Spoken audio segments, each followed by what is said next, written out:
మేలులతో నన్ను దీవించావు. నా జీవిత కాలమంతా ఎరిగి ఉన్నావు.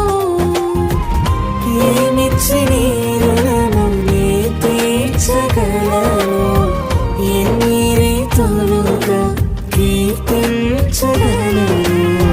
వందనాలు యేసయ్యా, నీకే శతకోటి స్తోత్రాలయా.